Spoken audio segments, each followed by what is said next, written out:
Très bien. Ok, je vous salue tous. C'est une grande joie et un privilège que de partager avec vous ce que le Seigneur a mis sur mon cœur. Alors, je vais commencer pour vous dire que j'ai eu un méga conflit. Je me suis préparé sérieusement, j'ai pris mes notes, etc. Et j'ai préparé quelque chose. Je me suis bien préparé, je ne vais pas vous donner toutes mes notes.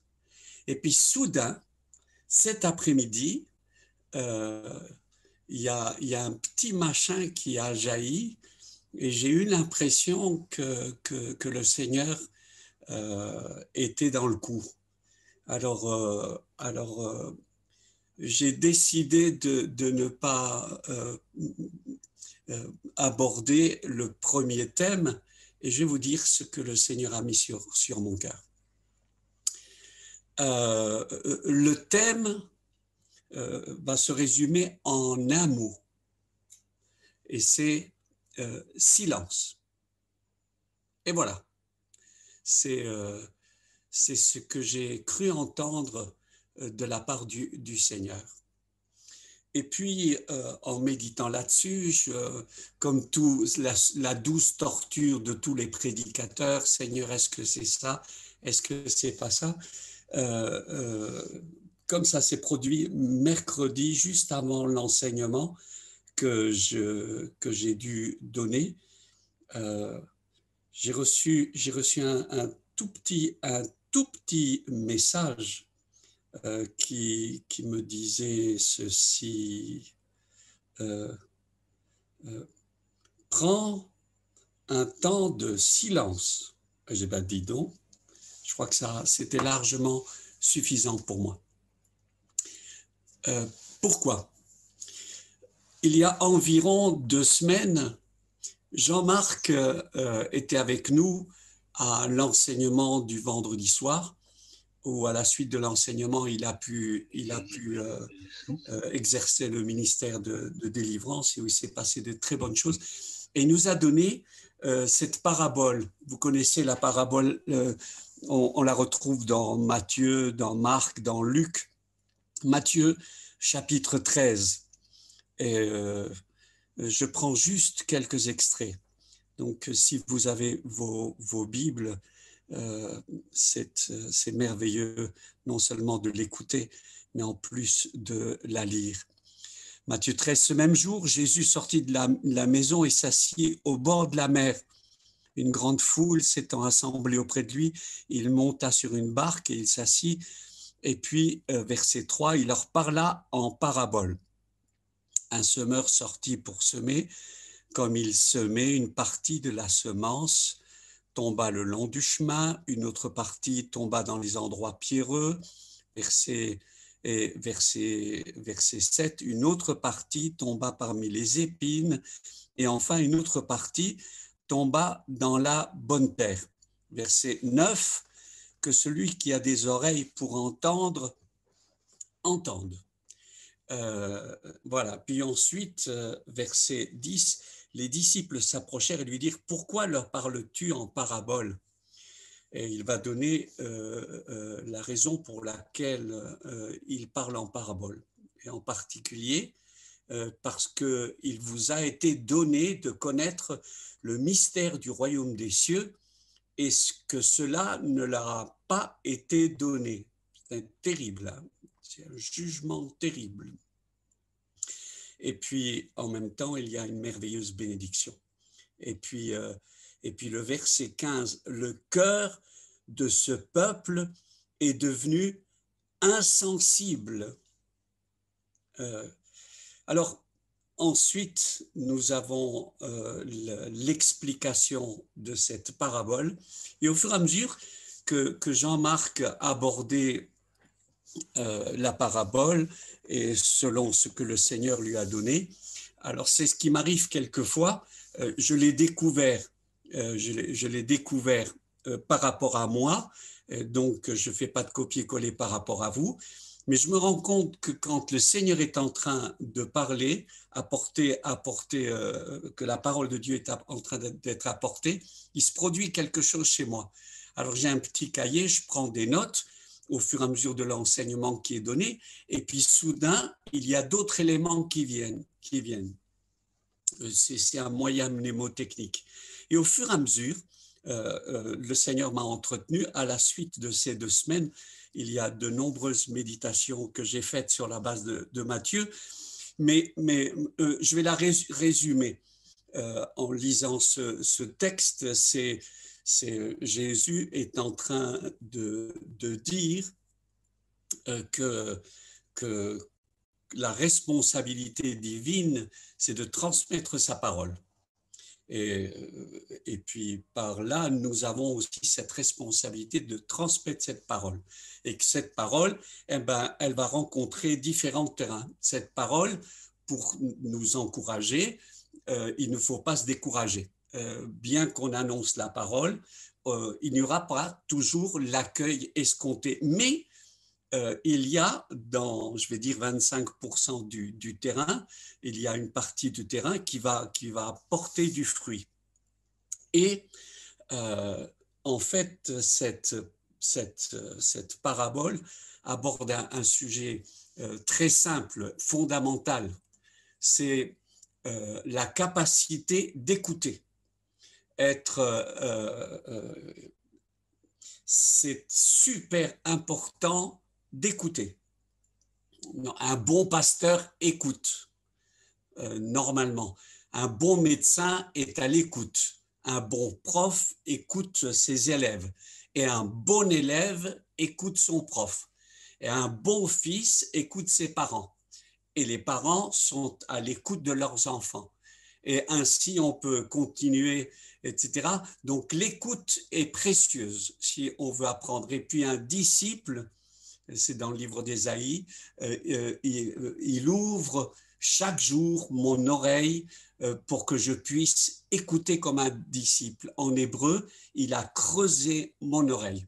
Voilà, c'est ça. Et alors évidemment, je pense à ma petite Marie-Élise qui régulièrement me prend par le menton et me dit « Tu ne m'écoutes pas ». Alors je reconnais que c'est un effort constant, ça exige beaucoup. C'est plus facile de parler que d'écouter.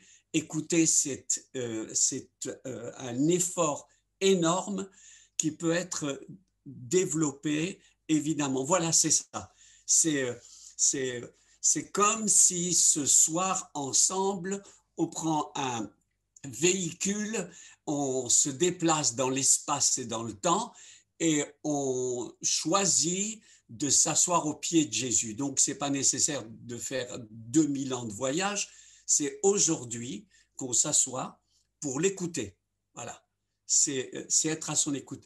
Et son écoute exige quelque chose qui est fondamental, c'est le silence. Mais ce n'est pas facile avec les bruits extérieurs et les bruits intérieurs.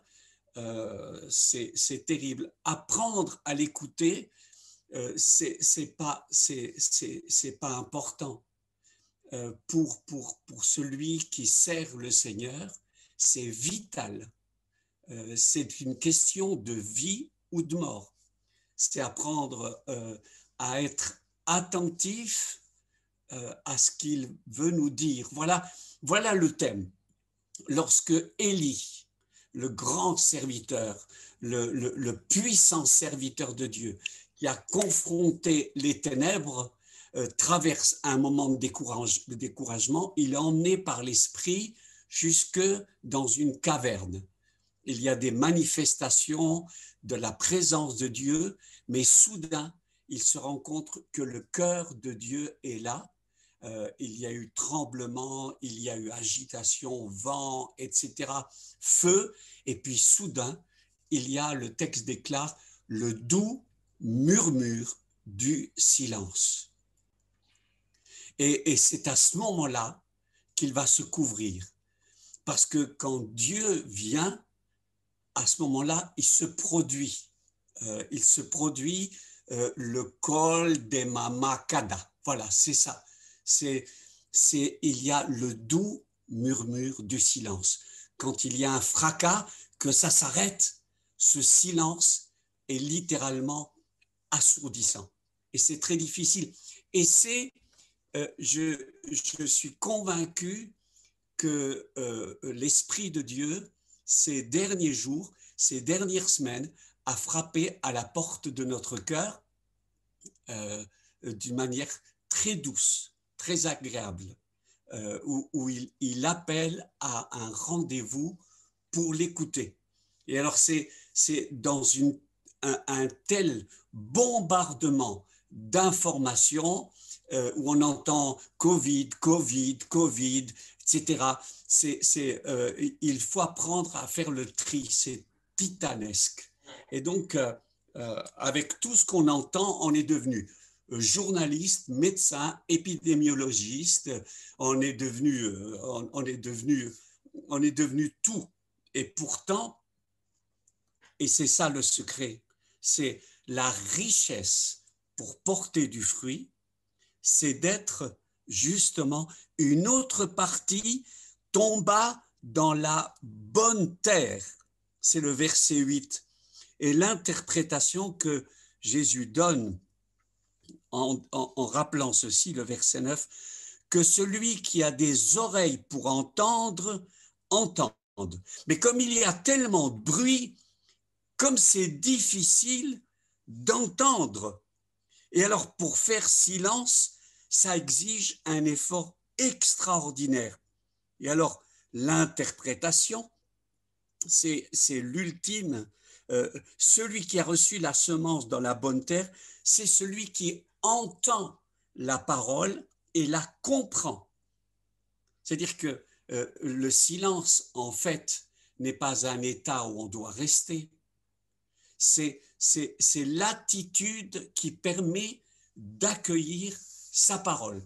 Alors, il y a des silences qui sont importants, et dans la parole de Dieu, j'ai noté rapidement quelques versets je vous en donne quelques-uns. Alors, je ne sais pas où j'ai noté mes versets.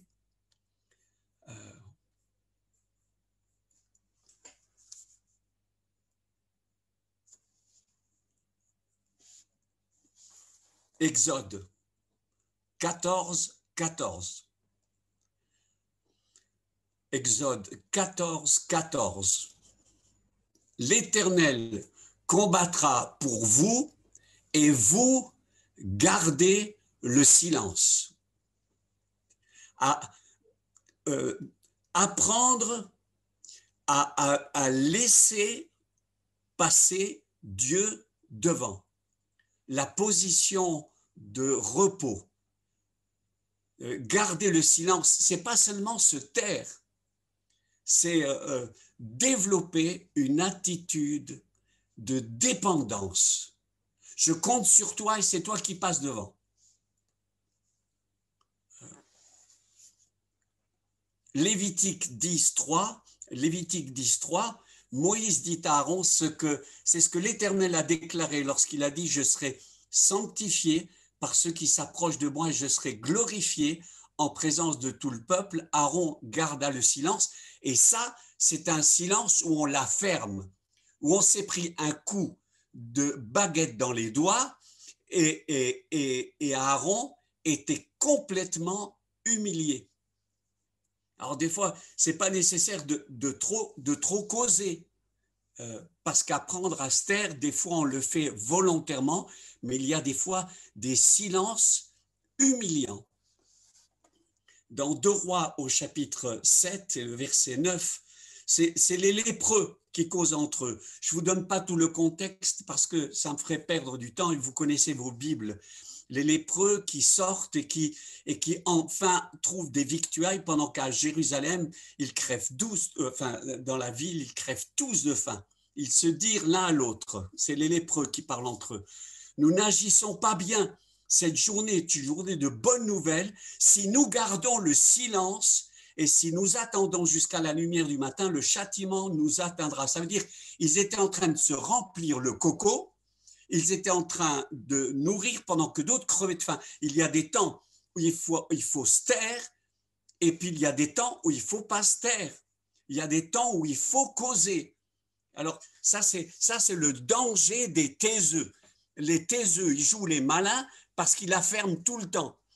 Eh bien, de temps en temps, les taiseux, l'Esprit de Dieu leur dit, tu l'ouvres ou c'est moi qui te la fais ouvrir, mais si je te l'ouvre, tu vas crier un bon coup.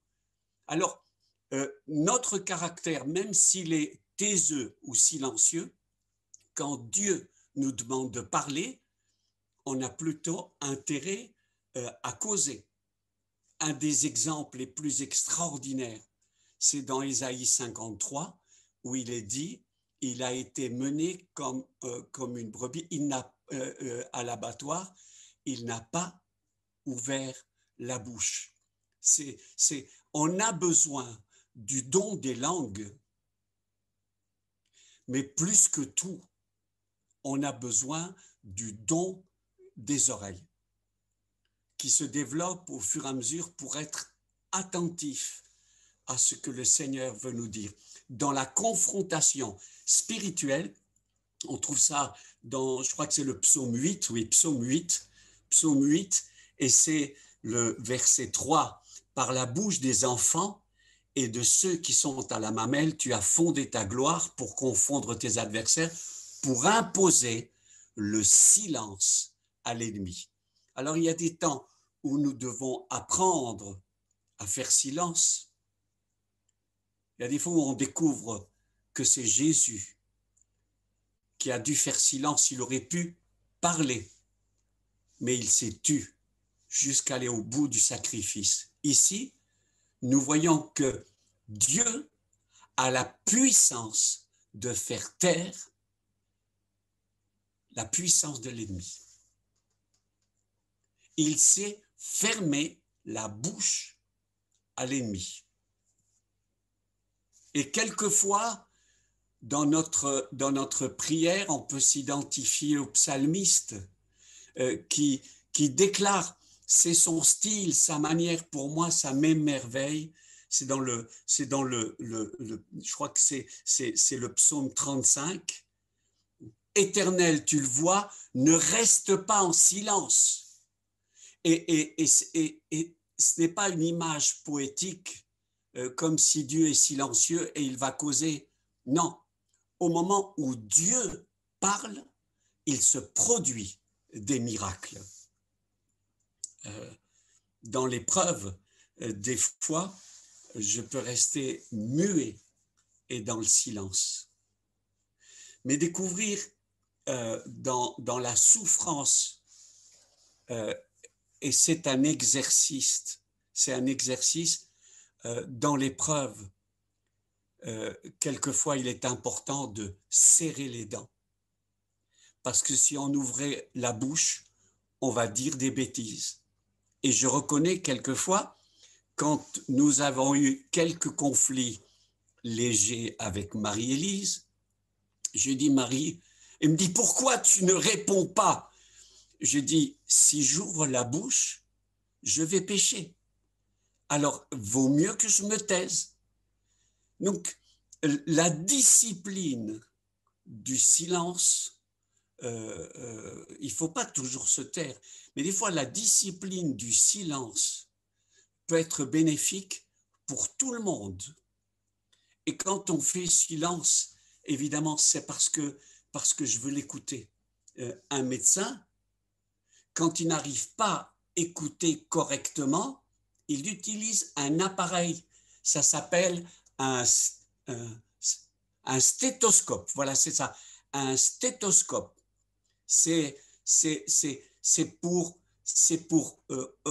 scopie, pour observer ce qui se passe dans la poitrine. Stéthos, voilà. C'est pour. Donc, de temps en temps, on a besoin que l'Esprit de Dieu amplifie notre capacité d'écoute, parce que c'est plus seulement naturel, c'est spirituel. C'est apprendre à l'écouter. Et Moi, je suis émerveillé par Daniel. Daniel 10, dans cette confrontation et ce combat spirituel, pendant que le Seigneur lui parle, chapitre 10, verset 15, tandis qu'il m'adressait ces paroles, je dirigeais mes regards vers la terre et je gardais le silence. Un vieil homme qui a appris à se taire. Et on connaît tous des gens qui parlent tellement qu'ils n'écoutent plus. Et ça serait dommage que le Seigneur nous dise, j'aimerais que tu sois plus attentif. Jésus le dit dans la parabole ici, que celui qui a des oreilles, t'as pas d'oreilles, t'as pas besoin d'entendre. Mais si tu as des oreilles, écoute bien, que celui qui a des oreilles entende. C'est comme si c'était surligné. Il y a des moments terribles, et il y a des moments glorieux. Habakkuk, c'est le chapitre 3, Habakkuk, chapitre 3.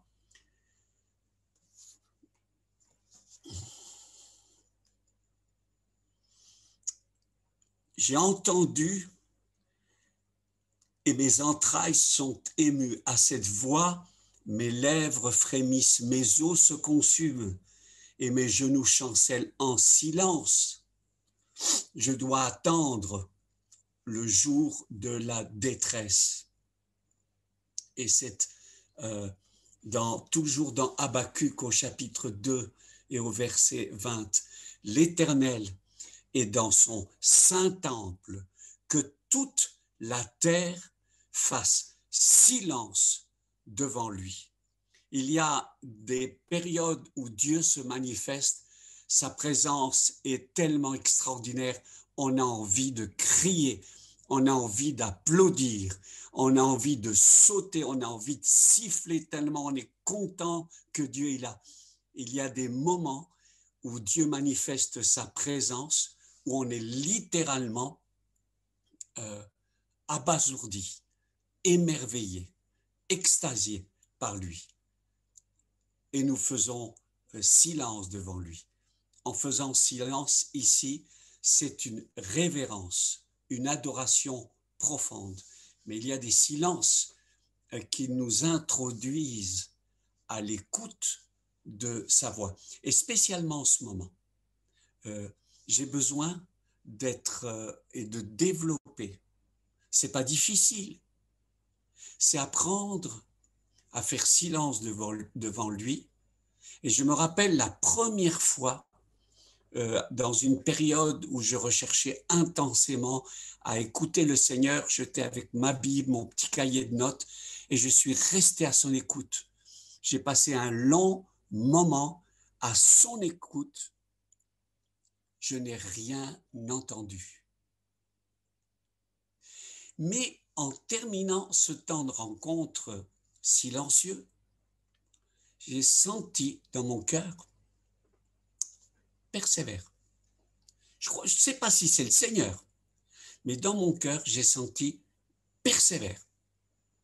Et pour moi, après ce temps de silence, c'était, je crois, l'information qui m'était nécessaire pour la prochaine étape. Apprendre à développer une plus grande écoute. Apprendre à laisser ma terre en jachère.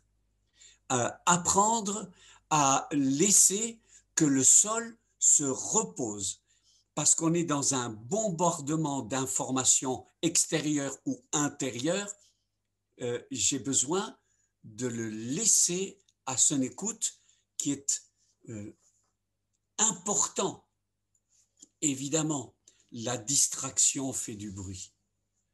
Être à son écoute exige un tout petit peu de temps. Et c'est le cadeau que le Seigneur veut nous accorder. Dans le ciel, il y aura des temps de silence. Dans le ciel, qu'on ne définit pas par le temps, puisque l'éternité est indéfinissable pour les enfants de Dieu. Nous, on est nés dans l'espace et dans le temps, et là-bas, il n'y aura plus de temps. Donc, on ne quantifie pas ce qu'on va expérimenter. Simplement, on va le vivre avec comme référence l'intensité, intensité de relation, intensité de communion. Et ça ne sera pas seulement une intensité bruyante de louange qui monte au Seigneur, il y aura aussi cela, mais il y aura des temps de silence. Quand il ouvrit le 7e sceau, il y eut dans le ciel, faut le faire, dans l'endroit où le temps ne se définit pas, Jean écrit, il y aura un silence de 30 minutes.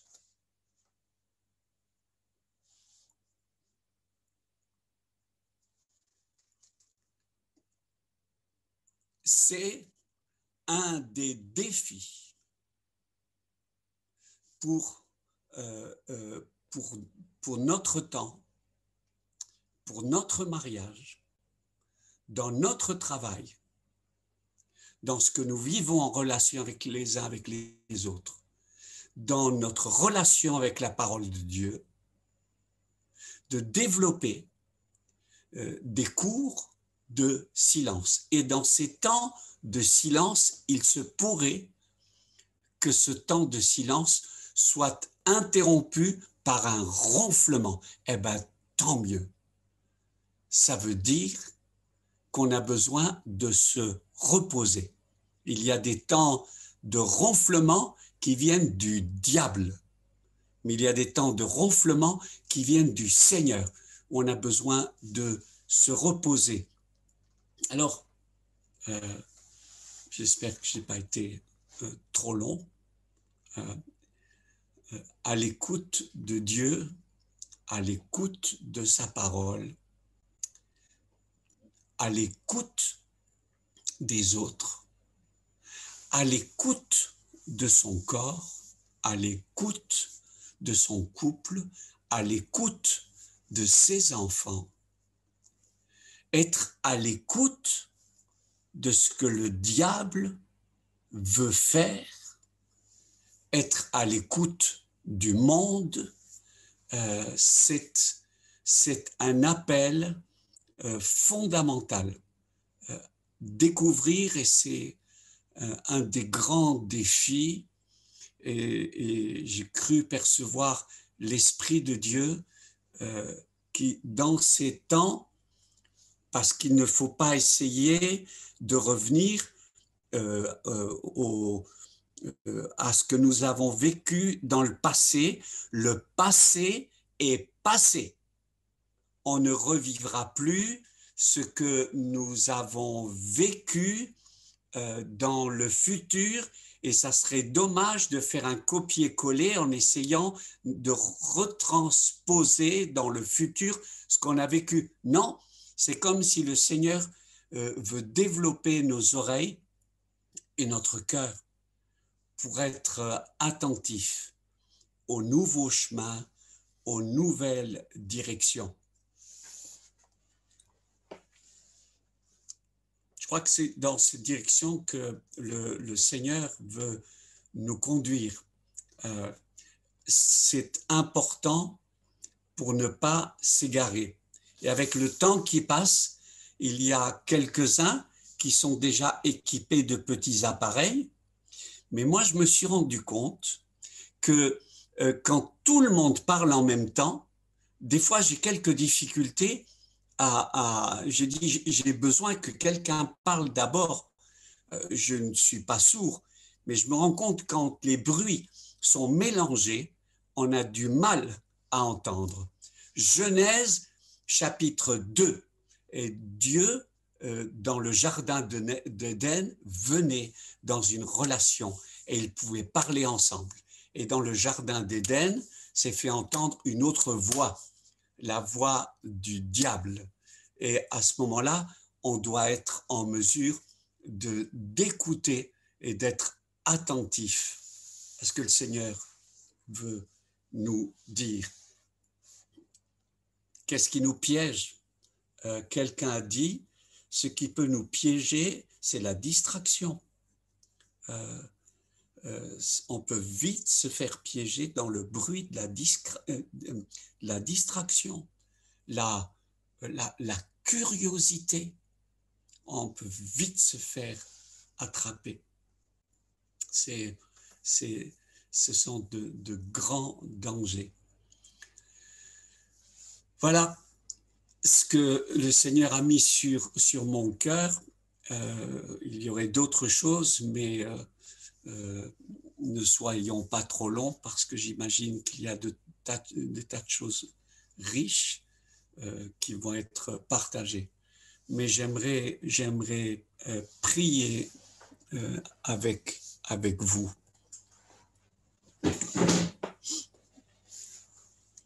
Tu es, Seigneur, tu es notre Dieu, tu es notre Père, et tu es et tu seras toujours le même.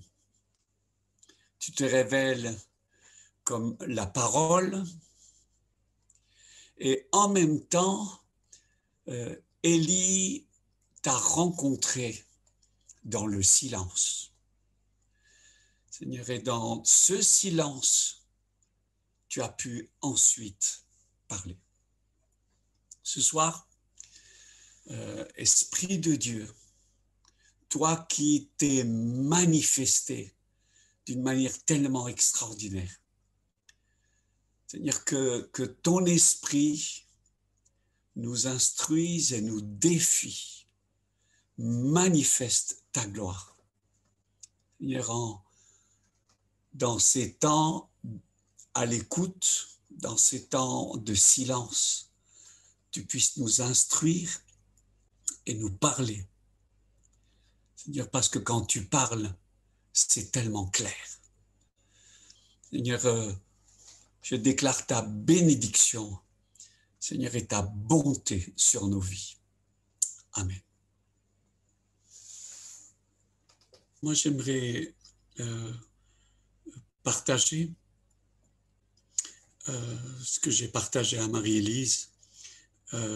Cette nuit, j'ai eu un rêve et je voyais des nuages qui s'accumulaient à l'horizon. Ils n'étaient pas gris, ils n'étaient pas menaçants, ils n'étaient pas comme quelquefois je les ai vus gris-bleu au moment où l'orage va éclater. J'ai vu l'horizon littéralement avec des nuages noirs. Noirs comme de l'encre qui s'avançait, qui remplissait le ciel et c'était noir, noir, noir. Et dans mon rêve, je me disais, mais comment c'est possible qu'il y ait des nuages aussi sombres au point, comme j'étais en train de rouler en voiture, j'ai allumé les phares, la lumière de mes phares n'arrivait pas à transpercer cette obscurité. Je n'avais pas du tout peur. Mais quand je me suis levé le matin, j'ai dit, tiens, c'est drôle, Marie, j'ai vu une accumulation menaçante, énorme, générale, et je le prends très au sérieux. En tout azimut, je me rends compte qu'il y a un véritable combat. Je ne veux pas me laisser endormir.